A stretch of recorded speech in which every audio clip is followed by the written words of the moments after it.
அனைவருக்கும் ஆத்ம நமஸ்காரம். ஒருமுறை ஈசா ரதம் அந்த ரதம்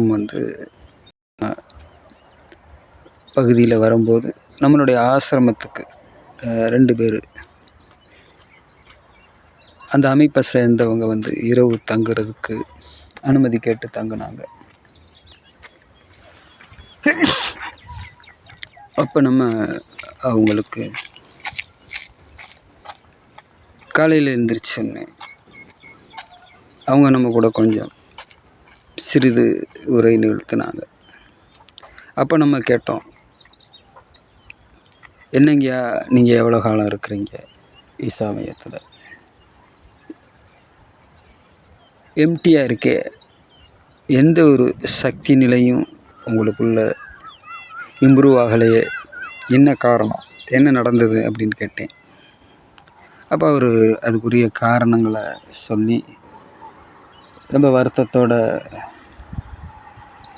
நாங்கள் வேறு வழி இல்லாமல் அங்கே போயிட்டோம் அப்படின்ற மாதிரி அவங்களுடைய வருத்தங்களை வெளிப்படுத்தினாங்க. சமீபத்தில் ஒரு நண்பர் மற்றொரு நண்பரை நம்மளுக்கு அறிமுகப்படுத்தினார். அவர் ஏறத்தாழ 1 மணி நேரம் பேசியிருப்பார். அவர் பேசின ஆன்மீகம் அத்தனையும் யூடியூப்பில் அவர் பார்த்து சேகரித்து கோர்த்து ஒரு மாலையாக கட்டி கழுத்தில் போட்டுக்கிட்டு அலைகிறார். யாராவது என் கூட பேசி பாருங்க, சரஞ்சரமாக அவுத்து விட்டுருவேன் அப்படின்ற ரீதியில் அவருடைய பேச்சு முழுமையாக அமைஞ்சிருந்தது. அப்போ நான் அவருடைய நண்பர்கிட்ட கேட்டேன், இல்லை அவர் புக்கு படிப்பார் அப்படின்னு சொன்னார். அவர் மட்டும் இல்லை, இன்னும் 10 பேர் சேர்ந்து சொன்னால் கூட நான் அதை ஏற்றுக்கிற மாட்டேன். ஏன்னா எது எங்கேருந்து வருது அப்படின்றது நமக்கு ரொம்ப தெளிவாக தெரியும். இது வித்தையில் நம்ம ஆழமாக போகும்போது கிடைக்கக்கூடிய கிஃப்ட்டு. உதாரணத்துக்கு, ஒரு வேஷி என் பக்கத்தில் வந்தோடனே நான் கண்களை மூடிக்கிட்டே சொல்லிடுவேன்.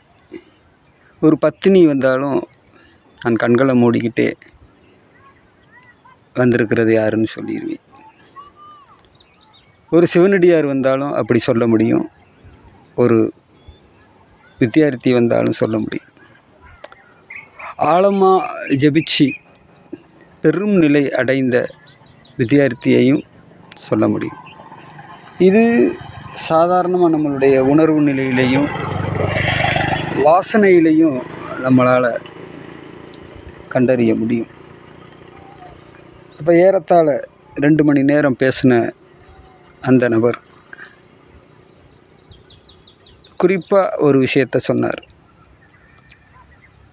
அவருடைய ஆணித்தனமான வாதம் எதை நோக்கி இருந்தது அப்படின்னா, இந்த உலகத்தில் கெட்டிக்காரிங்க, அதாவது மாந்திரிங்க மட்டும்தான் ஜெயிக்கிறான், சூழ்ச்சிக்காரன் மட்டும்தான் ஜெயிக்கிறான், நல்லவன் ஜெயிக்க முடியலை அப்படின்றது தான் அவருடைய ஒட்டுமொத்த அந்த வாதம். அப்போ நம்ம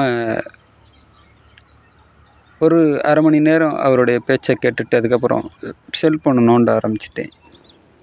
அவரை அலட்சியப்படுத்துறதுக்காகவே அந்த வேலையை நான் செஞ்சேன். அவர் ஏறத்தாழ 1 மணி நேரம் பேசினார். அதுக்கப்புறமா அவர் பேச்சு நின்றோன்னே நான் அவருடைய பேச்சுக்கு விளக்கம் கொடுத்தேன்.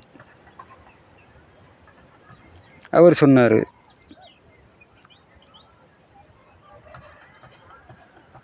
அந்த வீரபாண்டிய கட்டப்பொம்மை தோற்று போனதிலிருந்து, மருதிருவர் வெள்ளைக்காரன்ட்ட தோற்று போனதிலிருந்து அவ்வளோ விஷயங்களையும் கோர்வையாக சொல்லி முடித்தார். நீ வெற்றி தோல்வியை உடலில் இந்த பாடியில் பார்க்குற, அவங்க இழந்தது வெறும் உடம்பு தான்.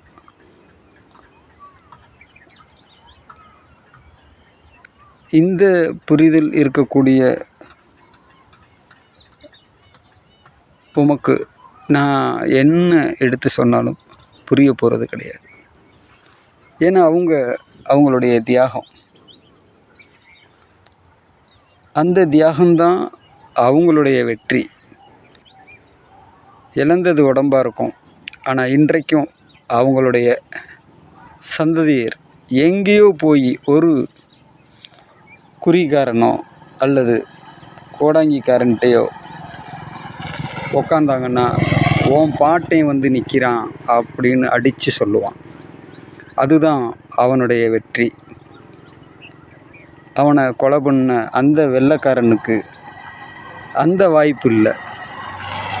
அப்போ வெற்றி தோல்வியை எந்த அடிப்படையில் நீங்கள் முடிவு செய்கிறீங்கன்றதை பொறுத்து தான்